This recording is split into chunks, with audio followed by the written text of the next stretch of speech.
sekalian yang sangat mengasihi Kristus, pada pagi hari ini mari kita akan datang, kita merayakan kemenangan karena Tuhan sudah menang dan bangkit dari kematian. Dan marilah kita merayakan, bukan saja kita bersedih, banyak sekali orang-orang yang bersedih akan kematian, tapi kita sebagai anak Tuhan patutnya kita bersyukur dan bersuka cita karena Tuhan sudah bangkit. Tidak ada Tuhan, tidak ada juru selamat yang lain yang bisa bangkit dan membuktikan bahwa Dia adalah Tuhan, Tuhan yang sesungguhnya dan Tuhan yang berkuasa atas segala kematian. Kematian itu ada di dalam tangan-Nya. Mari kita akan datang pada Tuhan.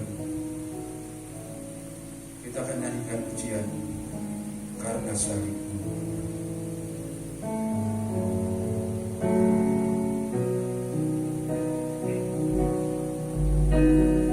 Hanya Kau Tuhan di hidupku,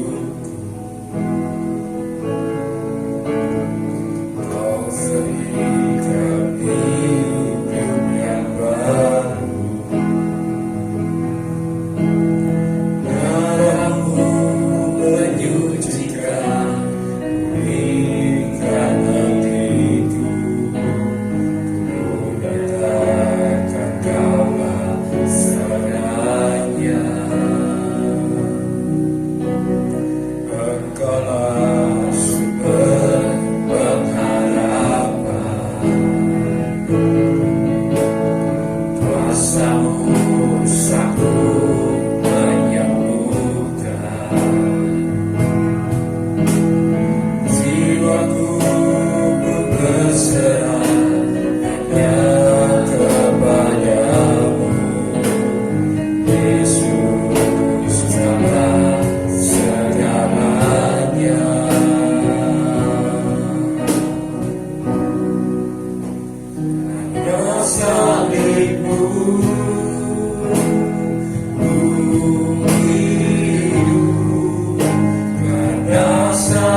Dan sungguh Tuhan, kami bersyukur atas segalanya. Dan terima kasih sekali lagi. Terima kasih ya Tuhan. Saat ini Tuhan, kami bersama-sama dengan seluruh jemaat yang ada ya Tuhan, pada pagi hari ini kami ingin meninggikan dan memuliakan nama-Mu. Kami percaya bahwa penyertaan-Mu ada dalam kehidupan kami. Terima kasih ya Tuhan. Terima kasih. Jadikanlah kami menjadi alat-Mu ya Bapa, sebagai alat penyebaran firman dan keselamatan yang daripada Engkau. Terima kasih ya Tuhan. Saat ini Tuhan, kami serahkan ibadah ini pada pagi hari ini Tuhan. Dari awal pertengahan hingga akhirnya Tuhan, Engkau saja ya Tuhan bertata, dan Engkau rindu curahan Roh Kudus-Mu boleh tercurah dalam kehidupan kami, dalam setiap hati kami, setiap pribadi-pribadi ya Tuhan, sehingga kami boleh menjadi terang yang bercahaya, yang menyinari di di dalam lingkungan kami, di dalam kampung kami Tuhan, di dalam desa kami ya Tuhan, di dalam kecamatan, dan di dalam khususnya di dalam kota Malang, dan kami dalam wilayah besar Tuhan. Biarlah anak-anakku yang lain Tuhan boleh menjadi berkat dan terang bagi bangsa ini. Terima kasih ya Tuhan. Kami serahkan hanya di dalam nama Tuhan Yesus. Kami sudah berdoa dan mengucap syukur. Amin.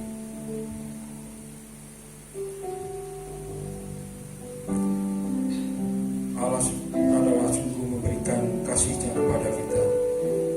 Kasih Allah terlalu besar dalam kehidupan kita.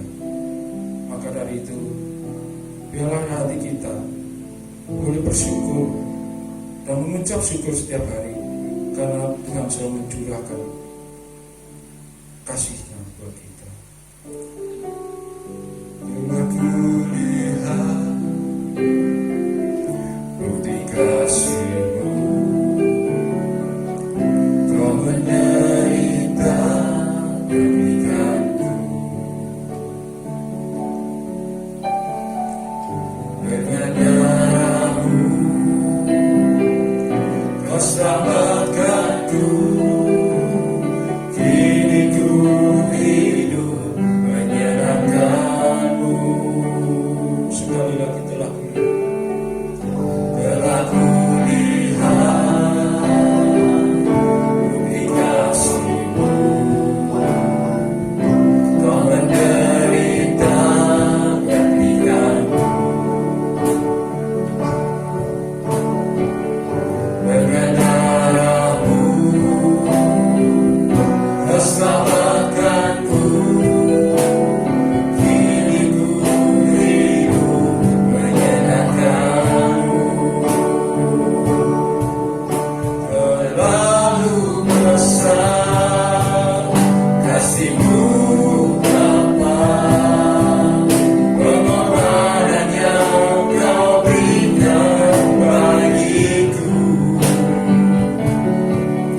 Terlalu mahal darah-Mu Yesus, tercurah untuk menebus hidupku.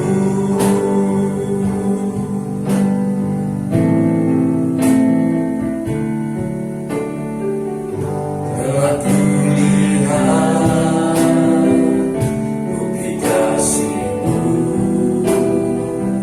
Kau menderita gantikanku. Dengan darah-Mu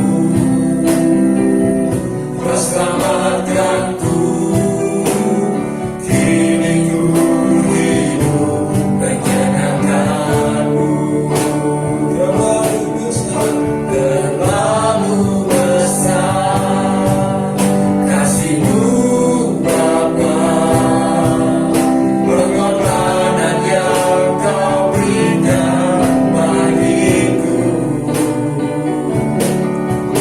Terlalu mahal darah-Mu Yesus, tercurah untuk menebus hidupku. Terlalu besar kasih-Mu Bapa, pengorbanan yang Kau berikan bagiku. Terlalu mahal darah-Mu Yesus, tercurah untuk menebus hidupku. Tercurah untuk menebus hidupku. Tercurah untuk menebus hidupku. Haleluya. Terima kasih ya Tuhan. Terima kasih sekali lagi. Kami sambut berkat-Mu ya Tuhan. Kami ingin memuji besarkan nama-Mu. Di dalam nama Tuhan Yesus kami sudah berdoa. Amin. Puji nama Tuhan memberikan kemenangan kepada kita, kemenangan yang sejati. Karena Tuhan sudah menjanjikan bahwa kita adalah pemenang, bahkan lebih daripada pemenang. Amin. Mari kita kaitkan pujian lebih dari pemenang.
Puji nama Tuhan, kita lebih daripada pemenang. Maka kalau kita menjadi pemenang, maka kita akan merasa aman. Aman bukan karena siapa-siapa, karena aman penyertaan Tuhan. Kita nyanyikan pujian aman di dalam.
penyertaan Tuhan saja kita akan merasa aman.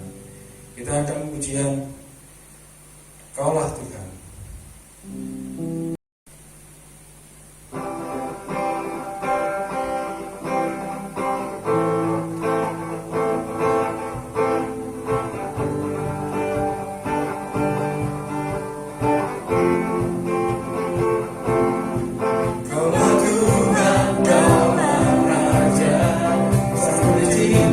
Semesta seluruh bumi bersuka, syukurkan Kau menguatkanmu, menyertai sepanjang hidupku, sungguh mulia karya-Mu. Kan ku beritakan padamu tidak akan berubah, dan ku tinggikan kemenangan-Mu, selamanya berkuasa, selamanya berkuasa Tuhan. Tuhan Kaulah Raja, Sang Pencipta semesta seluruh bumi bersuka. Syukurnya tak menguatkanmu, menilai sepanjang hidupku, sungguh mulia karya-Mu. Kan ku beritakan pada dunia bahwa Yesuslah Tuhan yang tak akan berubah, dan ku tinggikan kemenangan-Mu, selamanya berkuasa, selamanya berkuasa. Dan ku beritakan pada dunia bahwa Yesuslah Tuhan yang tak akan berubah, dan ku tinggikan kemenangan, selamanya berkuasa, selamanya berkuasa Tuhan. Haleluya, puji nama Tuhan, bahwa Dialah Sang Cipta dan sungguh nyata perbuatannya. Untuk itu, marilah kita menyiapkan hati kita untuk ditaburi dengan segala firman benih yang baik, dan boleh bertumbuh di dalam kehidupan kita, dan boleh menjadi nyata segala pekerjaan Tuhan di dalam kehidupan kita. Untuk itu, kita sambil kita mengucap syukur, mengatakan bahwa kita nyanyikan haleluya, karena Dia adalah Allah yang hidup, Dia Allah yang hadir di tempat ini, Allah yang hidup, Allah yang hadir di dalam keluarga, hadir di dalam keluarga Bapak, Ibu, Saudara, dan Saudari semua. Dia adalah Allah yang tanpa dibatasi oleh segala sesuatu. Mari kita akan menyembah Dia dengan pujian, kunyanyi haleluya.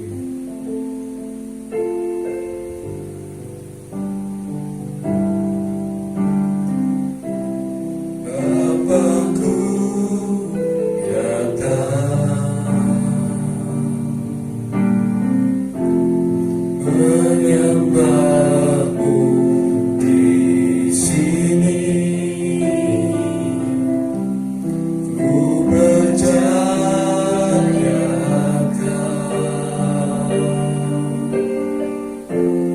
ada bagiku. Bapakku datang, Bapakku datang menyembahmu di sini, ku percayakan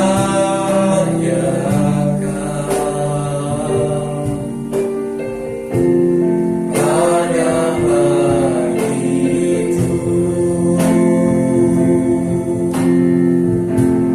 Tak usah ku takut, sebab Kau sertaku. Tak usah ku bimbang, Kau di dalam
Tuhan surga, kami bersyukur kepadamu untuk hari yang indah, di mana kami dapat menyambungkan hati bersama-sama.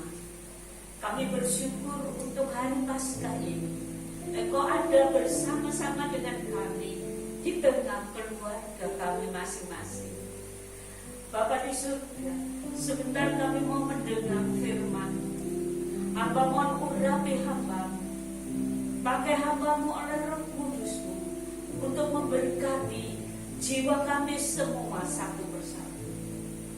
Allah Roh Kudus, mari bekerja di tengah-tengah kami, di tiap keluarga yang ada, menerangi hati kami dengan firman-Mu, memberkati jiwa kami dengan firman-Mu.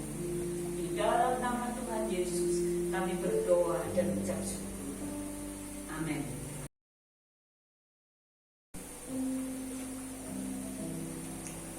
Shalom. Puji nama Tuhan. Pagi hari ini, walaupun kita berada di tempat berbeda-beda, kita satu di dalam kasih karunia Tuhan. Hari ini kita memperingati hari yang indah, hari Paskah. Saya percaya bahwa semua orang Kristen telah mengerti arti Paskah. Hari Paskah adalah hari kebangkitan dari Tuhan kita Yesus Kristus. Kebangkitan Tuhan itu merupakan suatu fakta sejarah yang nyata. Bukan hanya satu pandangan manusia, tetapi sesungguhnya dia memang telah bangkit. Keempat kitab Injil, yaitu kitab Matius, Markus, Lukas, dan Yohanes, semuanya memberitakan tentang kebangkitan Tuhan Yesus. Terlebih lagi, para malaikat pun juga memberitakan kebangkitan Tuhan Yesus. Bahkan Rasul Paulus yang dahulu adalah orang-orang yang melawan kekristenan, tetapi dia dipanggil Tuhan dan menjadi seorang rasul. Dia menekankan bahwa yang diberitakan adalah Kristus yang bangkit dari antara orang mati. Mari kita akan melihat salah satu saja peristiwa kebangkitan Tuhan Yesus. Kita buka di dalam kitab Yohanes 20 ayat 1 sampai 18. Tapi saya akan membacakan ayat 1 sampai dengan 9. Yohanes 20 ayat 1. Pada hari pertama minggu itu, pagi-pagi benar, ketika hari masih gelap, pergilah Maria Magdalena ke kubur itu, dan ia melihat bahwa batu telah diambil dari kubur. Ia berlari-lari mendapatkan Simon Petrus dan murid yang lain yang dikasihi Yesus, dan berkata kepada mereka, Tuhan telah diambil orang dari kuburnya, dan kami tidak tahu di mana ia diletakkan. Maka berangkatlah Petrus dan murid yang lain itu ke kubur. Keduanya berlari-lari bersama-sama. Tetapi murid yang lain itu berlari lebih cepat daripada Petrus, sehingga ia lebih dahulu sampai ke kubur. Ia menjenguk ke dalam dan melihat kain kapan terletak di tanah. Akan tetapi ia tidak masuk ke dalam. Maka datanglah Simon Petrus juga, menyusul dia dan masuk ke dalam kubur itu. Ia melihat kain kapan terletak di tanah, sedang kain peluh yang tadinya ada di kepala Yesus tidak terletak dekat kain kapan itu, tetapi agak di samping, di tempat yang lain, sudah tergulung. Maka masuklah juga murid yang lain yang lebih dahulu sampai di kubur itu, dan ia melihatnya dan percaya. Sebab Selama itu mereka belum mengerti isi kitab suci yang mengatakan bahwa ia harus bangkit dari antara orang mati. Lalu pulanglah kedua murid itu ke rumah. Ini adalah peristiwa paling akar. Pada hari Jumat, Tuhan Yesus disalibkan dan wanita-wanita ada di bawah salib itu. Mereka menangisi, mereka begitu sedih. Dan setelah Tuhan Yesus dikuburkan, besoknya atau hari itu menjelang hari Sabat, di mana mereka tidak boleh lagi melakukan suatu pekerjaan. Pada hari Sabtu mereka berhenti, tidak melakukan sesuatu. Mereka ada di dalam rumah Allah, menyembah Allah. Tetapi Sabtu malam mereka mulai menyediakan rempah-rempah, minyak, dan lain sebagainya untuk mengurapi Tuhan Yesus. Dan pada hari Minggu, masih petang, pagi-pagi sekali, wanita-wanita ini pergi ke kubur Tuhan Yesus. Di perjalanan mereka berkata, siapakah yang nanti akan membukakan pintu kubur?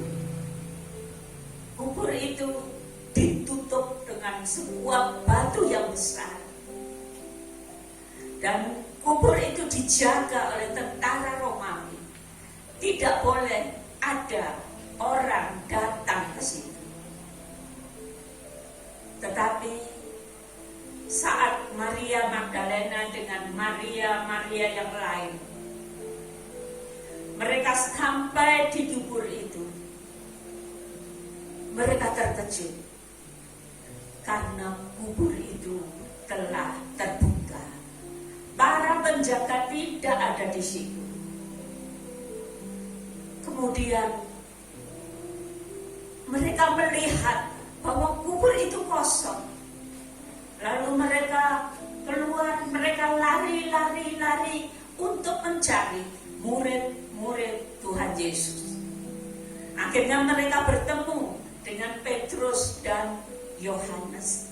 Mereka mengatakan, Pak Petrus, Pak Yohanes, lihatlah kubur Tuhan Yesus kosong.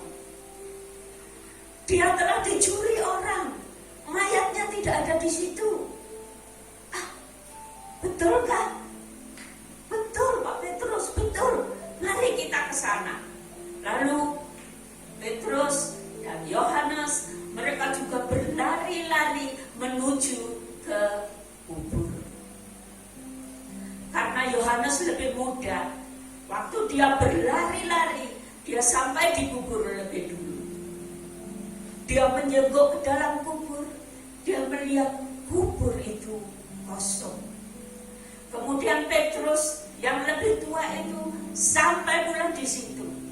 Dia terus langsung masuk ke dalam kubur dan melihat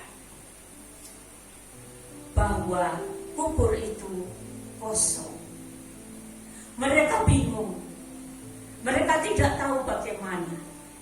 Lalu mereka pulang. Mereka menceritakan kepada yang lain bahwa kubur Yesus kosong. Tetapi Maria Magdalena tidak ikut pulang. Dia tetap ada di kubur itu. Dan dia menangis di sana. Dia sedih karena mayat Tuhan Yesus tidak ada di situ. Waktu dia menangis, di dalam Matius 24 diceritakan, maka ia melihat 2 orang malaikat.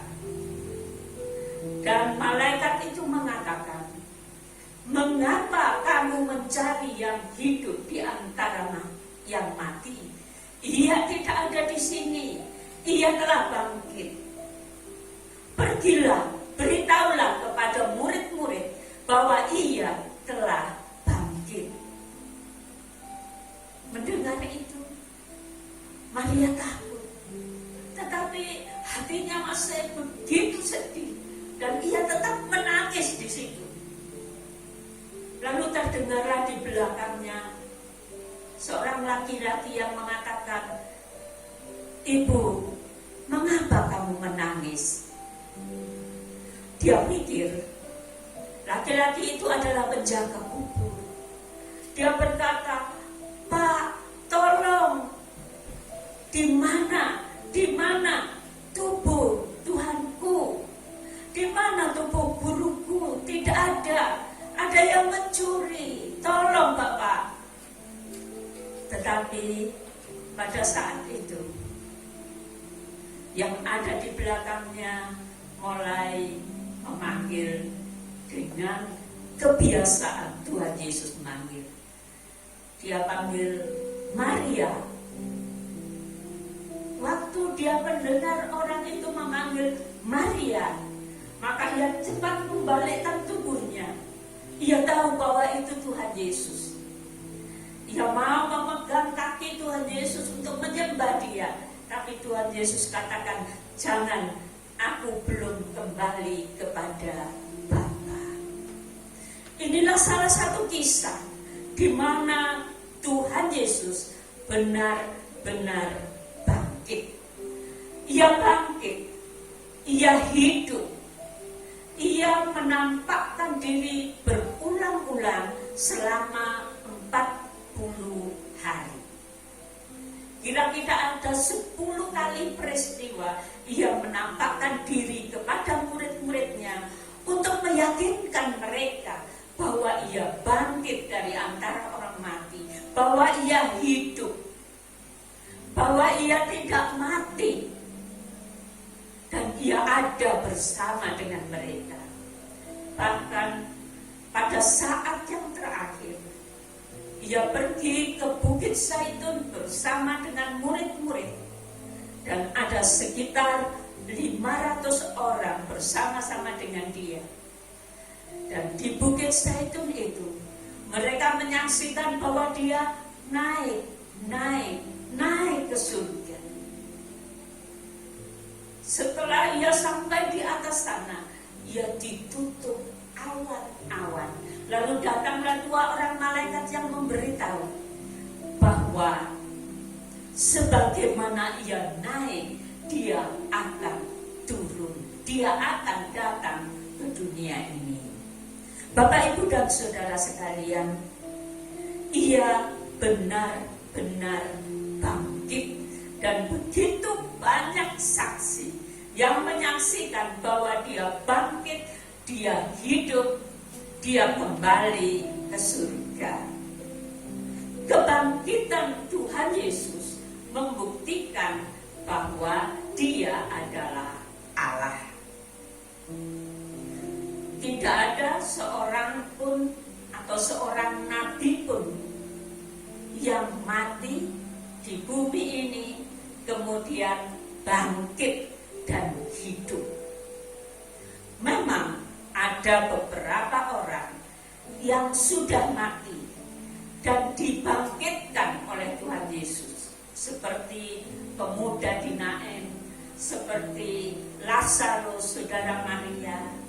Mereka dibangkitkan dari kematian, mereka hidup, tetapi dalam beberapa waktu kemudian mereka sama seperti kita, mati juga untuk selamanya.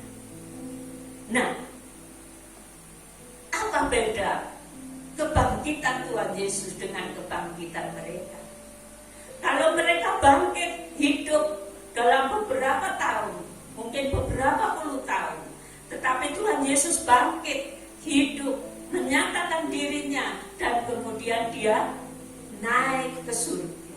Dia tidak mati lagi karena dia memang Allah. Tak ada seorang pun di dalam dunia ini yang bisa bangkit dari kematian dan hidup untuk selamanya. Oleh karena itu, kita bersyukur karena dia adalah Allah yang hidup. Dia hanya mati untuk menebus dosa-dosa kita.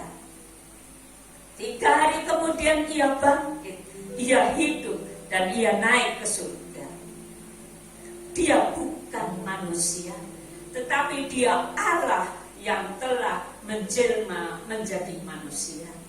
Ia Allah yang telah mengorbankan nyawanya untuk menghapuskan segala dosa-dosa kita.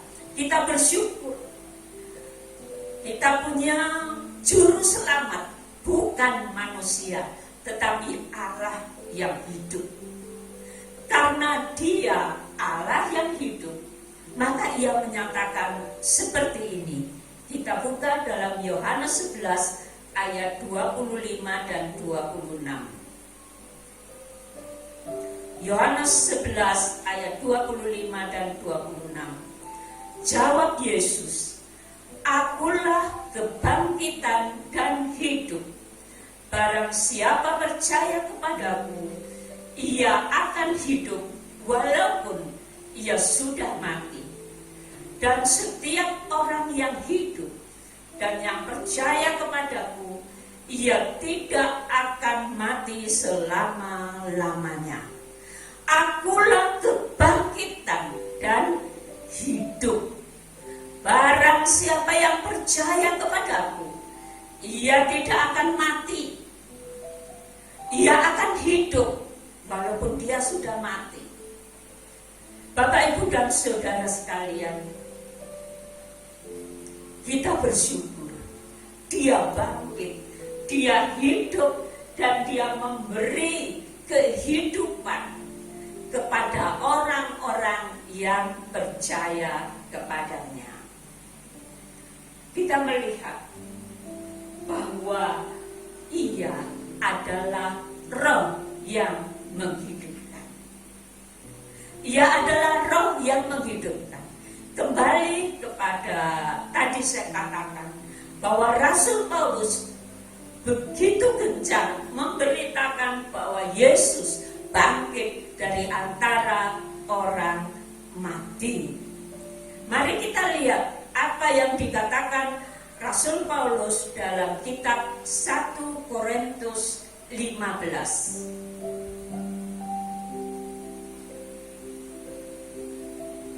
Seluruh ayat dalam 1 Korintus 15 itu berbicara tentang kebangkitan.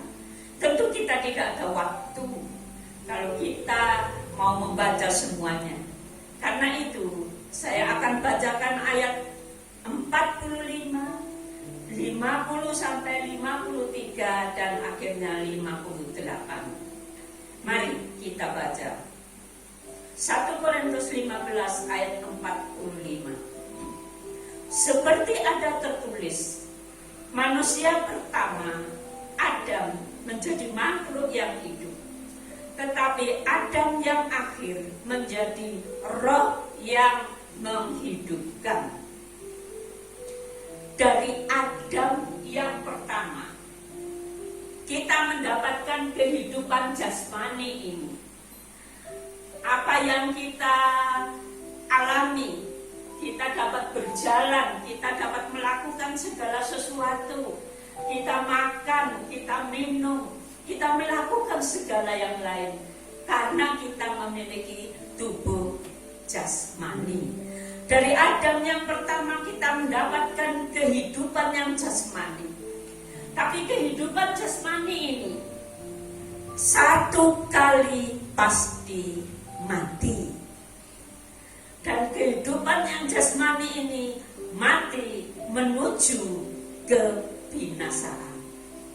Sebenarnya setiap orang apabila mereka mati, mereka menuju kebinasaan.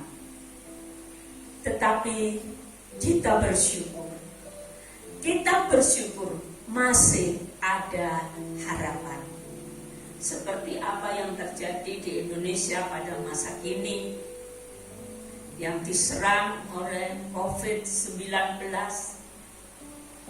mengalami berbagai hal yang tidak menyenangkan. di dalam bayangan orang-orang yang sakit terkena virus corona, mereka selalu membayangkan kematian. Tetapi para dokter, para perawat, dan semua di pihak medis selalu berkata kepada mereka, percayalah kepada Allah, berdoalah, percayalah, walaupun medis tidak bisa, tidak punya obat untuk menyembuhkan, tetapi Allah bisa melakukan mujizat. Sehingga masih ada harapan. Masih ada harapan bagi mereka. Juga masih harapan bagi kita semua. Bapak, Ibu, dan saudara sekalian, walaupun manusia yang akan mati dan tidak ada harapan, tetapi masih ada harapan. Dari mana harapan itu? Dari Adam kedua. Siapa saudara Adam kedua itu? Adam kedua itu adalah Tuhan Yesus. Dari Dia kita mendapatkan kehidupan yang rohani, yang membawa kepada kehidupan kekal. Awalnya manusia tidak ada harapan, tetapi Kristus datang ke dalam dunia ini untuk menyiapkan suatu harapan bagi manusia. Ia datang, ia mengorbankan nyawanya, ia mati di atas kayu salib untuk menghapuskan segala dosa-dosa manusia yang percaya. Dan kemudian Dia dikuburkan. Tapi pada hari ketika Ia bangkit dari antara orang mati, Dia hidup. Dia menyatakan dirinya kepada manusia. Kemudian Dia naik ke surga. Untuk apa? Kita melihat dari ayat tadi bahwa dari Adam kedua kita mendapatkan kehidupan yang rohani yang membawa kepada hidup yang kekal. Mari kita perhatikan ayat 50 sampai dengan 53. 1 Korintus 15 ayat 50 sampai dengan 53. Saudara-saudara, inilah yang hendak kukatakan kepadamu, yaitu bahwa daging dan darah tidak mendapat bagian dalam kerajaan Allah, dan bahwa yang binasa tidak mendapat bagian dalam apa yang tidak binasa. Tetapi perhatikan ayat ke-51. Sesungguhnya aku menyatakan kepadamu suatu rahasia. Kita tidak akan mati semuanya, tetapi kita semuanya akan diubah dalam sekejap mata pada waktu bunyi nafiri yang terakhir. Sebab nafiri akan berbunyi dan orang-orang mati akan dibangkitkan dalam keadaan yang tidak dapat binasa, dan kita semua akan diubah. Karena yang dapat binasa ini harus mengenakan yang tidak dapat binasa, dan yang dapat mati ini harus mengenakan yang tidak dapat mati. Kita lihat bahwa Adam kedua, ia memberikan roh yang menghidupkan.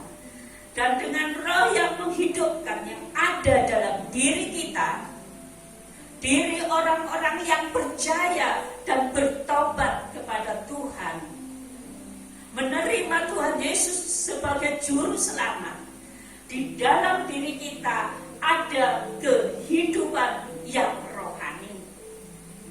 Kehidupan yang rohani itu menuju kepada kehidupan kekal untuk selama-lamanya.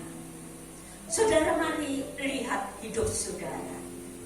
Adakah saudara hanya memiliki hidup yang jasmani ini, yang akhirnya mati menuju kebinasaan? Ataukah saudara sudah memiliki hidup yang rohani, yang membawa kepada kehidupan yang kekal?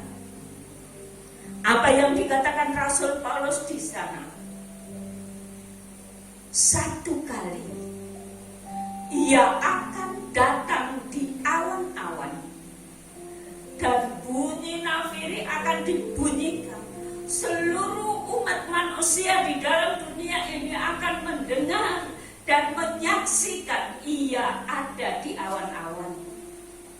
Dan saat bunyi nafiri itu dibunyikan, tiba-tiba dari kubur-kubur, dari laut-laut, dari sungai mungkin, dari manapun, di mana ada anak-anak Tuhan mati di sana, keluarlah, bangkitlah orang-orang itu, dan mereka tiba-tiba naik ke awan-awan. Apakah hanya mereka yang mati? Tidak. Jikalau kita masih hidup pada saat itu, pada bunyi nafiri itu, maka dalam sekejap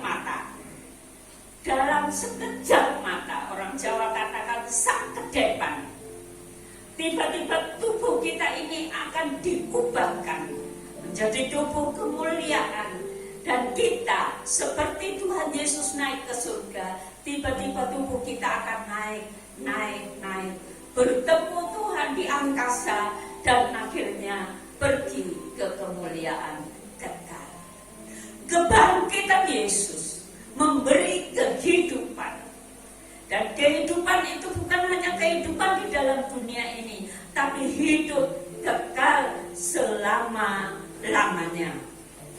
Karena itu saudara, mari kita baca ayat yang ke-58. Karena itu saudara-saudaraku yang kekasih, berdirilah teguh, jangan goyah, dan giatlah selalu dalam pekerjaan Tuhan. Sebab kamu tahu bahwa dalam persekutuan dengan Tuhan, jerih payahmu tidak sia-sia. Karena dia sudah bangkit, dan dia akan datang kembali. Dia akan membawa kita kepada kemuliaan yang kekal. Rasul Paulus menasehati, karena itu saudaraku yang kekasih, berdirilah teguh. Jadilah orang-orang Kristen yang kokoh dan kuat. Jangan goyah. Dunia ini akan mengalami berbagai keadaan yang begitu menggoncangkan manusia. Corona yang kecil saja sudah menggoncangkan kita. Tetapi nanti ada waktunya hal-hal yang lebih akan menggoncangkan kehidupan manusia di seluruh dunia ini. Tetapi firman Tuhan mengatakan, engkau yang memiliki hidup secara rohani, hidup di dalam Yesus Kristus Tuhan kita, jangan goyah. Marilah kita semua membawa hati kita teguh di dalam Dia. Jangan sekali-kali kita digoyahkan oleh keadaan, karena Dia ada di dalam hidup kita. Dia hidup di dalam diri kita, dan Dia akan senantiasa menolong kita. Satu hal yang lebih, bukan hanya teguh dan tidak goyah. Saudara dan saya diberi kesempatan, diberi anugerah untuk melayani Tuhan. Setiap orang yang percaya kepada Tuhan Yesus, dia diberi kesempatan untuk melayani Tuhan. Dan saat ini Tuhan Yesus katakan, giatlah selalu dalam pekerjaan Tuhan. Jangan jadi lemah saudara. Jangan merasa tidak berarti. Tetapi mari kita giat, kita lakukan lagi kita lakukan dalam hidup ini. Kita mohon kekuatan dari Roh Kudus. Roh Kudus akan menguatkan kita. Roh Kudus akan menghibur kita. Roh Kudus akan memimpin kita jikalau kita berharap kepadanya. Sekali lagi, karena itu berdirilah teguh, jangan goyang, dan giatlah selalu dalam pekerjaan Tuhan. Lalu perhatikan bagian yang terakhir dari ayat ini. Dalam persekutuan dengannya, jerih payahmu tidak sia-sia. Jikalau kita melayani Tuhan dalam persekutuan dengan Tuhan, di dalam kehidupan yang dekat dengan Tuhan, di dalam urapan dan pimpinan Tuhan, maka jerih payah kita tidak akan sia-sia. Jerih payah kita akan kita nikmati dalam kekekalan untuk selama-lamanya. Sekali lagi, jangan goyah, teguhkan hatimu, giatlah melayani Tuhan. Kita akan datang kepadanya saat ini. Kita akan menyanyikan kunyanyi haleluya.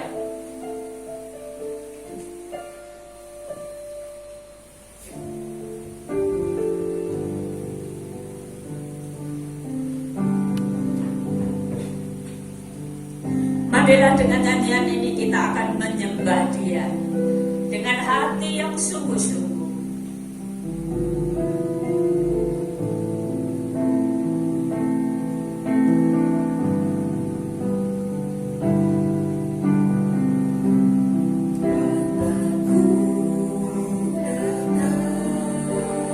Menyembahmu di sini.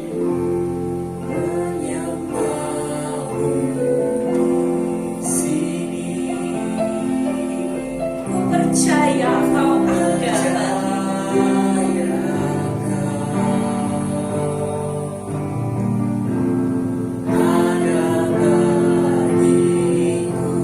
Kita katakan kembali lagi, Bapa, aku datang. Menyembahmu di sini.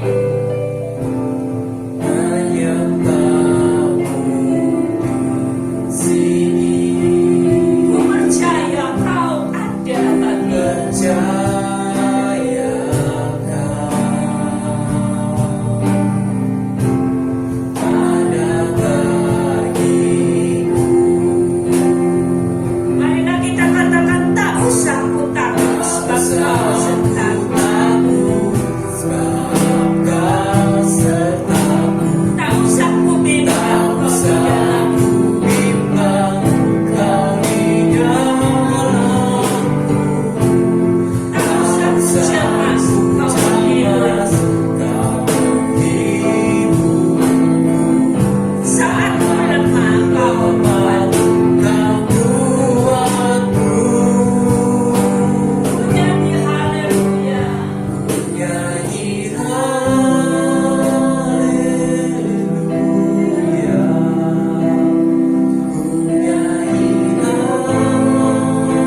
bersyukur untuk Paskah ini. Kami bersyukur untuk kebangkitan Tuhan Yesus.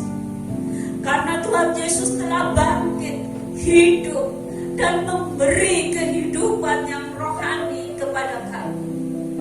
Kami bersyukur Tuhan Yesus telah mengorbankan nyawa-Mu untuk mengampuni segala dosa kami, untuk melepaskan kami dari belenggu-belenggu dosa, untuk menguduskan dan menyucikan kami, dan untuk memberi kehidupan kekal dalam hidup kami.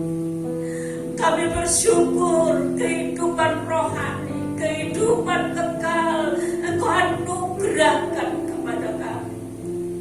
Kami memuji nama-Mu, dan kami bersyukur kami punya pengharapan satu kali kelak Engkau datang di awan-awan sana.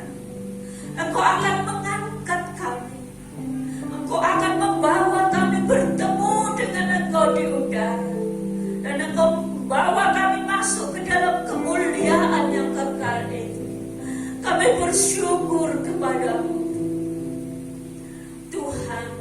Sementara kami menunggu hari itu, tolonglah kami berpegang teguh pada kebenaran. Tolonglah agar kami tidak goyah menghadapi apapun. Tolonglah agar kami tetap kuat di dalam Engkau. Biarlah Allah Roh Kudus yang menyertai kami, membimbing kami, menguatkan dan menolong kami. Terima kasih ya Tuhan. Terima kasih Bapa. Terima kasih Tuhan Yesus, pengharapan kekal yang Kau sediakan bagi kami. Terima kasih. Hanya di dalam nama Tuhan Yesus kami berdoa dan mengucap syukur. Haleluya. Amin. Bapak Ibu Saudara sekalian, mari angkat tanganmu di hadapan Tuhan. Siapkan hati untuk menerima berkat daripadanya. Bapak Ibu Saudara yang kekasih, marilah kita pulang dengan segala berkat surgawi dari Bapa surgawi, kasih karunia dari Tuhan Yesus Kristus, anugerah dan penyertaan dari Roh Kudus menyertai hidup saudara dan saya, membimbing kita, memberi kekuatan. Dan biarlah Roh Kudus itu menyertai kita dari hari ini sampai Maranatha, Tuhan datang yang kedua kali. Di dalam nama Tuhan Yesus, saudara yang percaya katakan